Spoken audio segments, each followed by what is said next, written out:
Good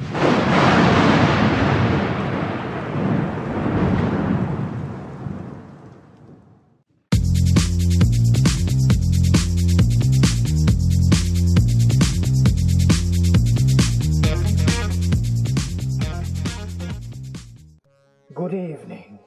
Welcome to Rain and Pours. I am Igor, and welcome to my mansion.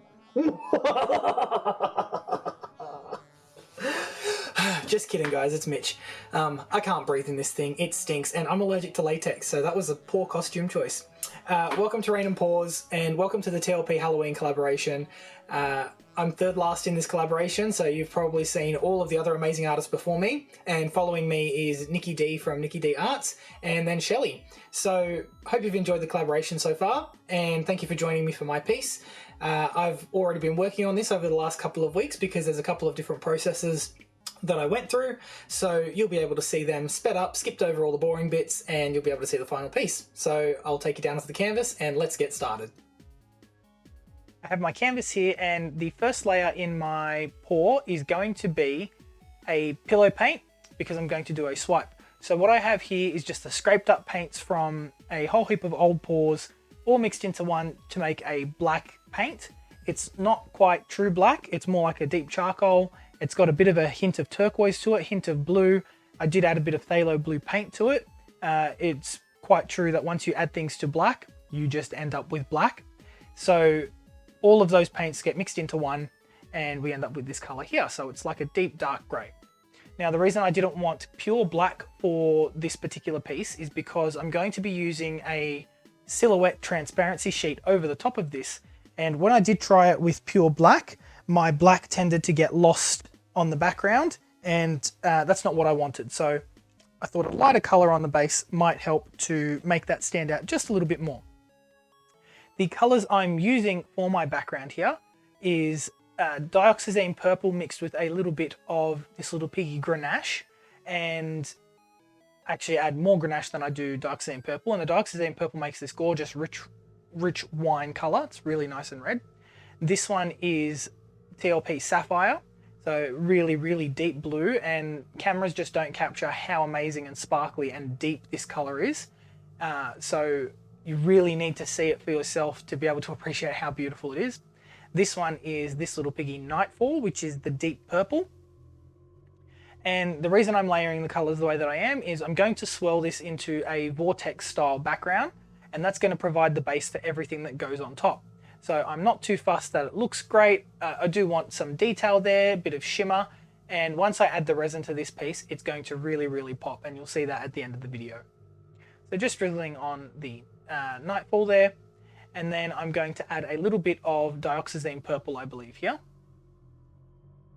And if you're interested in buying any of the This Little Piggy pigments, you can find them at fluid-art.co. And if you want to learn how to do swipes and blooms and make amazing cells, you can take the Sheleeart course at sheleeart.com.au. So now I'm going on with some dioxazine purple and a little bit of Nightfall mixed in with that, just to give it a little bit of shimmer, and just using up the paints that I've mixed up to really make this piece pop and shine.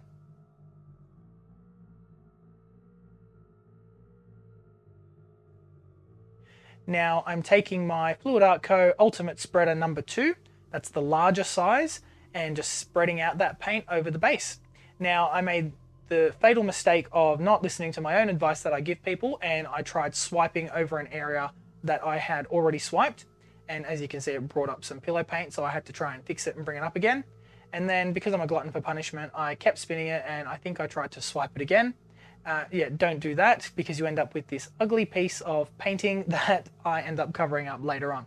So like I said, this part doesn't have to be amazingly perfect, because we are going to be brush painting over the top and creating something amazing with the details that we put on top of this background. So just tilting and spinning, making sure I've got enough paint off. And as you can see, I've got my homemade platform there. I do have a video on how to make that on my channel. And if you are interested in making one yourself, it's pretty cheap. You can buy a decent spinner on Amazon for about $40. And the MDF and everything to make the rest of the piece costs about the same. So for $80, you can get yourself a customized spinner with a platform that suits any size artwork that you desire. Now my painting is all dry, so I'm going to start with my brushwork. And my brushwork is going to include painting a moon and a hill for my haunted house silhouette to sit on. I've got a whole range of pigments, including this Little Piggies. I've got some glow-in-the-dark ones. I've got some glitters, some opal mediums, all sorts of things that I'm going to use in here. So what I'm doing with this roll of masking tape is I'm plotting out where I want my moon to be. So the masking tape is a nice shape and size for my moon to go up in that corner, and it's going to cover that hideous piece of art that I created over there. And I'm just tracing around it with a felt tip pen, and it doesn't matter if this is visible because we are going to be painting over it. Also, I'm not too fussed about getting everything absolutely perfectly circular. It's a guide, and it's just going to make sure that my moon stays roughly in the shape of a circle. So remembering, this is art, this is everyone's individual art, may not be your cup of tea, and with this piece I decided to step out of my comfort zone of blooms and swipes and just do something fun and artsy.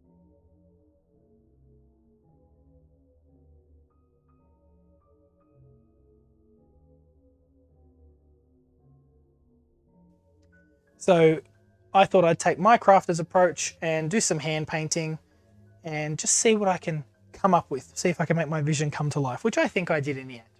So what I'm using here is just an artist's brush, don't know what size, don't know what shape, just with some titanium white paint straight from the tube, and I'm using Atelier titanium white.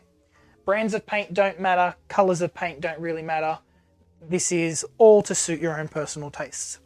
Then I'm using my hairdryer on the high setting with low heat, and using that to dry the thin layer of paint really, really quickly so I can move on and focus on it throughout the rest of the piece.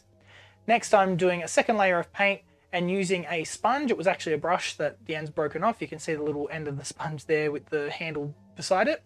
And I'm just dabbing that in. You could use a car sponge, you could use anything that's porous like that. And I just added some texture to the moon. Now with the same sponge, and I didn't wipe off any of that white, I'm going in with some black. And into this black, I've mixed this Little Piggy Velvet. Velvet is the interference blue, and it just gives that black just a little bit of extra sparkle to make it really pop from the background. So there's no rhyme or reason to what I'm doing here. I'm going in, adding shadows, adding highlights, trying to shape the clouds a little bit. And I do this quite a bit so that I've got depth, I've got texture, I've got different shades of light and dark. And as it dries, it will naturally dry a little bit darker. So keep going in, keep layering things. Now what I have is a toothbrush, and in that little container I have mixed some glow-in-the-dark blue pigment. Those pigments are from Sheleeart Semple, or the Culture Collective, I think it's called. And they're over in the UK, and they're known for the world's blackest black, the pinkest pink, liberating all these colours that have been hidden behind patents for a very long time. So thought I'd try my hand at that. Now for the fun part. This is an overhead transparency sheet. So we used to use these in schools. The teachers would put these on the overhead projector and project up images of whatever we were to work on for that day. And what I've done is I've had Officeworks here in Australia print onto the overhead transparency sheet with a silhouette. And I'm just cutting around rather roughly, and then going in with my fine bladed craft knife and cutting out all the details. Now around the top, there's a little cross on the top of the steeple there. And I just left that a little bit thicker so that I don't damage it, because it is quite fine. And because it is transparency, you will be able to see through it. You won't even know that it's a little bit thicker there. And there you can see nice and close up. Now this will have two sides, an ink side and a plastic side. The side with the ink is the side that goes face up. Reason for that is the plastic side is what is going to adhere to the canvas. What I'm doing here is marking out roughly where I want that haunted house to sit. And then I'm going to paint in behind where I would like the windows. So I just painted onto the back of the transfer, lifted it up, and then now I'm going to go in several layers and paint that on the back there. So the color I'm using first is this Little Piggy Submarine, just mixed with some gloss gel medium, and that makes a really, really nice thick paint that's perfect for brush painting. Again, going in with my hairdryer, high fan, low heat, and just doing a couple of layers to really build up that color. By nature, all pigments are transparent or semi-transparent, so it does take a couple of layers to really lay that down nice and thick. Then I'm going on with the glow-in-the-dark yellow pigment from Sheleeart Semple. So these are called Lit, and you can see that the yellow one actually does have a yellow color to it. The blue and the green do not, and the pink does as well. It has a color cast. So So what I'm doing is I'm just going over the areas where those windows are, again letting it dry. Now these pigments do not dissolve as readily into pouring medium as this Little Piggy pigments do. They are not designed that way, and they are rare earth pigments, so they are much heavier. And I have found that if you let them sit for more than a couple of days, you cannot remix them. So I do have a couple of containers here that I'm sadly going to have to throw out just because they are too thick and you cannot remix them. They will not redissolve. So I've done a couple of layers of the glow-in-the-dark pigment there, let them dry, and then gone over them once again with submarine, and then another layer of pigment just to really enhance that color. Now I'm painting in the hill that the house is going to sit on, and I'm using a chameleon color shift pigment, and this one is called European Seas, and it is a dark green to purple color shift, and I got this from my friend who lives over in America, so thank you, Emma, for this one. I really wanted to use a chameleon pigment in this just for that base layer, because it was really interesting and it will give a nice reflection when you look at it from different angles. Now I'm going in with this Little Piggy caramel drizzle mixed with a little bit of this Little Piggy cinnamon, and I chose this color for the driveway because it'll really stand out with that brown color. And these are just blocky base layers. I'm going to go over them later, add in some details and add some really cool effects. So I did leave the grass a little bit shabby because I wanted it to look textured like grass. And here I am going in again with the hairdryer, just making sure each layer is dry before I proceed with the next. And the next step that I'm going to do is just touch it, make sure that it is dry so I can use my pencil to roughly mark in some pumpkins. Now to paint these pumpkins in, I'm going to be using this Little Piggy Boogie. Boogie is the fluorescent orange, or the neon orange, and it's part of the This Little Piggy Goes to the Disco line. So I thought Boogie was really fitting here because it's Boogeyman, and it actually fluoresces under neon light, which you'll see in a minute. Now I'm just going over the hill with some This Little Piggy Emerald to give it a bit of a deeper color, and just splodging that off with a piece of paper towel here, again to give it some more texture and make it look a little bit more realistic. But I am going for a cartoony vibe here. I don't want it to look photorealistic because that's not possible, but I am going for something a little bit more cartoony, a little bit more crafty, and just trying something a bit more fun. So I'm just painting in 3 oval shapes right next to each other to make my pumpkins, just spacing them out randomly on the hill, and the one down the bottom I'm going to give an angry looking jack-o'-lantern face to. Again, that paint is just pure This Little Piggy Boogie. I actually think I may have mixed a little bit of TLP Inferno in there as well, just to deepen it down. Next, I'm going to paint a skeleton. So he's going to be standing at the bottom of the driveway, greeting everybody as they come up to the haunted house. And I'm just freehanding this. I am no artist. I don't have any reference pictures. This is all off the top of my head. And I'm just roughly sketching in everything with my white paint. And he's going to be waving at us in a second. So here I am going in with my smallest brush, trying to get as detailed as possible. And it looks like it's really tiny and detailed, but it's not. That canvas is 30 centimeters by 40 centimeters, so the skeleton is quite large.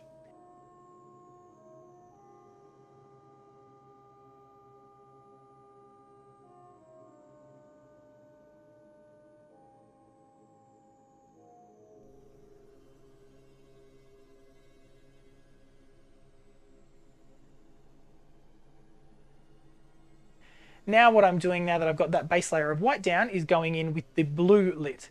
This is the blue glow-in-the-dark pigment that I used before to splatter some stars into the background. And what I'm doing is drawing a crescent moon into the moon. So you can see there really quickly where the pigment is. And I'm periodically using my UV light just to see where I'm painting because it does dry clear. So when this is under the resin, you can't actually tell there's UV pigment there. But once you turn the lights off, you can see it. And I'm going to do the same for my skeleton. And I did go over the clouds there because I do want the moon to be shining through the clouds once it's all dry. And I'm going to go over my skeleton now, again trying to be as detailed as possible and make sure that he's entirely covered. Now, as I mentioned with the glow-in-the-dark pigments, they are a lot denser and they don't dissolve as readily into the pouring medium. So you do have to do a couple of layers for it to build up enough pigment to actually provide the glow. So you'll notice the difference when you brush paint with This Little Piggy pigments. They look like an almost solid layer of paint, albeit transparent. Whereas with these pigments, you can see each individual speck of glow-in-the-dark pigment because it looks more like sand. It's very fine sand and it is noticeable. I did spill a little bit of that on the side there and I just cleaned that up with a paper towel and some alcohol. That's isopropyl alcohol, not the vodka kind. you drink that kind, not the isopropyl. Do not drink isopropyl alcohol, guys. And again, just going in, I think I did 4 or 5 different layers on the skeleton. Now, the problem with the UV pigments is you don't see them until they are in the dark and the UV light is shone on them. They do need to charge, and you can do that by leaving them out in the sun for about an hour or using a UV light like I do. Just went in there with a bit more this Little Piggy Emerald to draw on the stalks of the pumpkin. And now I'm going in with this Little Piggy Cappuccino, and I am drawing on some pebbles. I think this is actually s'mores. It could even be s'mores. This Little Piggy s'mores is the chocolatey brown colour.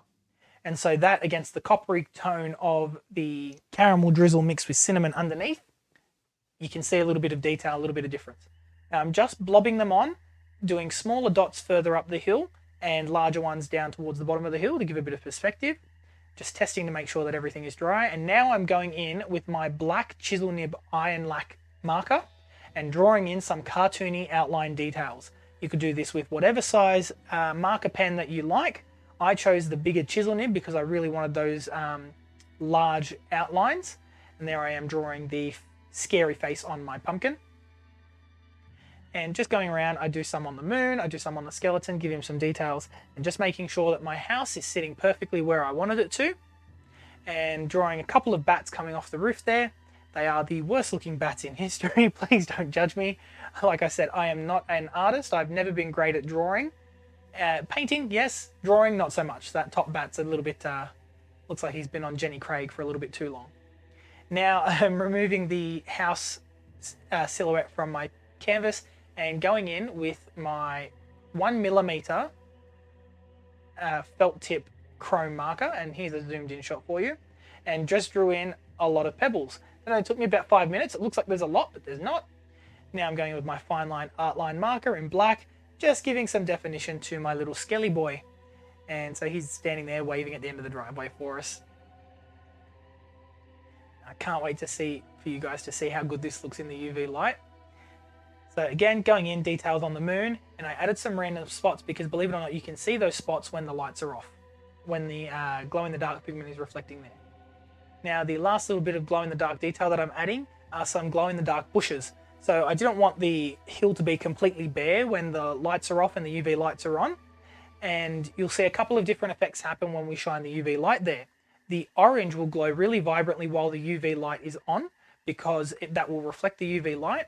When that UV light is off, you won't see the orange, but you'll see every other glow-in-the-dark pigment there.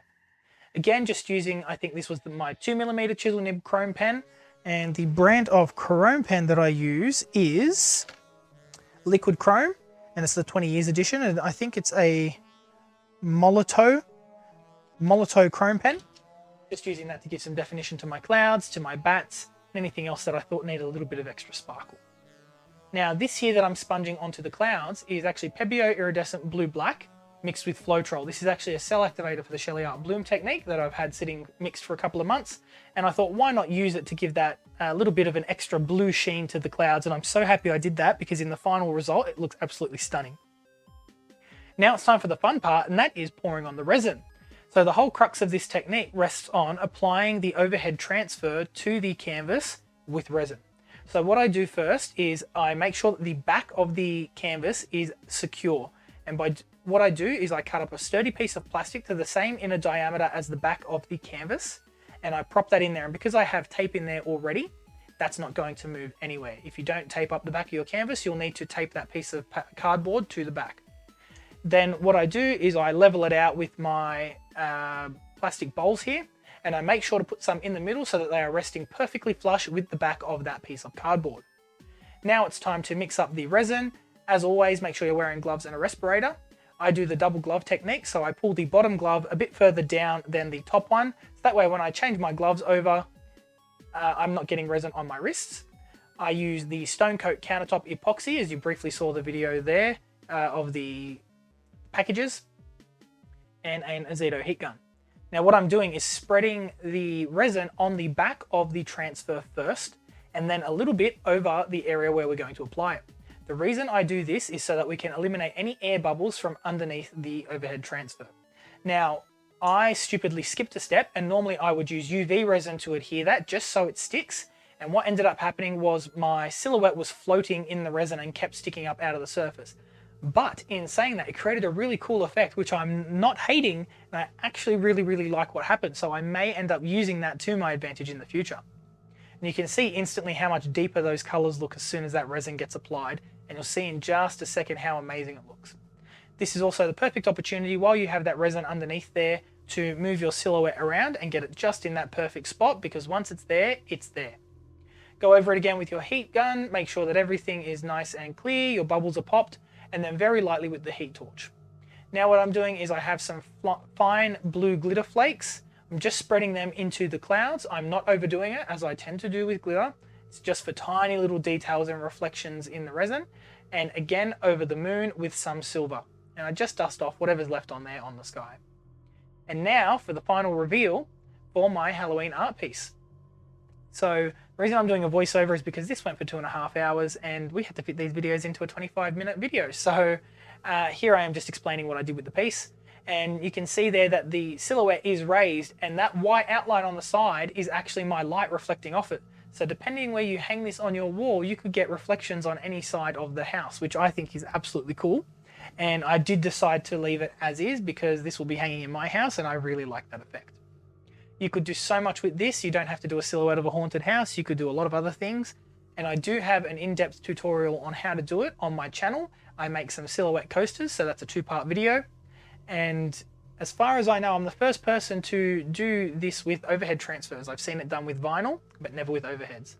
Now look at how amazing that piggy is. Those piggies are in the background sparkling and shining there. And now I'm going to turn off the lights and show you what it looks like with the UV light. Okay, I have the UV light on now and you can see that beautiful orange glow coming from this little piggy boogie. And as soon as we turn off that UV light, and what I'm doing is charging up the UV pigments here.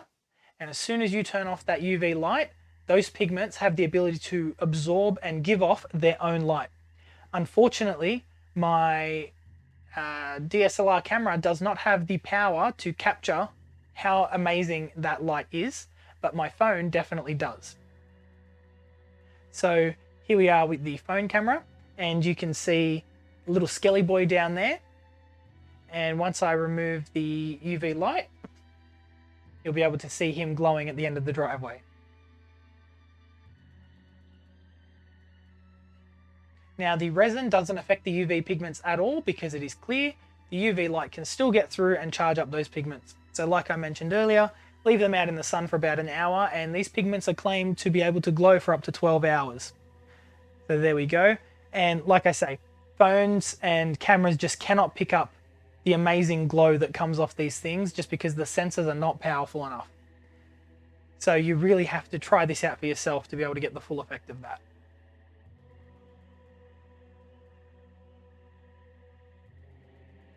So there we go everyone, that is my Halloween art piece.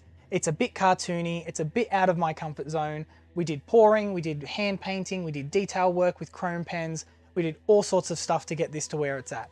I'm really proud of it, really happy with it, and I'm so happy you could join me to watch me paint this. And I hope you're enjoying this Little Piggy collaboration for Halloween this year. And if you haven't seen any of the other artists in this collaboration, I've got all of the links to their videos in the description box below. Coming up next is Niki D from Niki D Art, so her video will be linked in the card at the end of this video. And be sure to stick around for Shelley's video at the end, because she will tell you how you can enter the competition to win a $200 Fluid Art Co. gift card that you can spend on anything you like in the store. It's really simple to enter, and yeah, please stick around, she'll give you all the instructions then. As usual, if you're liking what I'm doing, don't forget to like and subscribe, and I'll see you next time. Bye guys.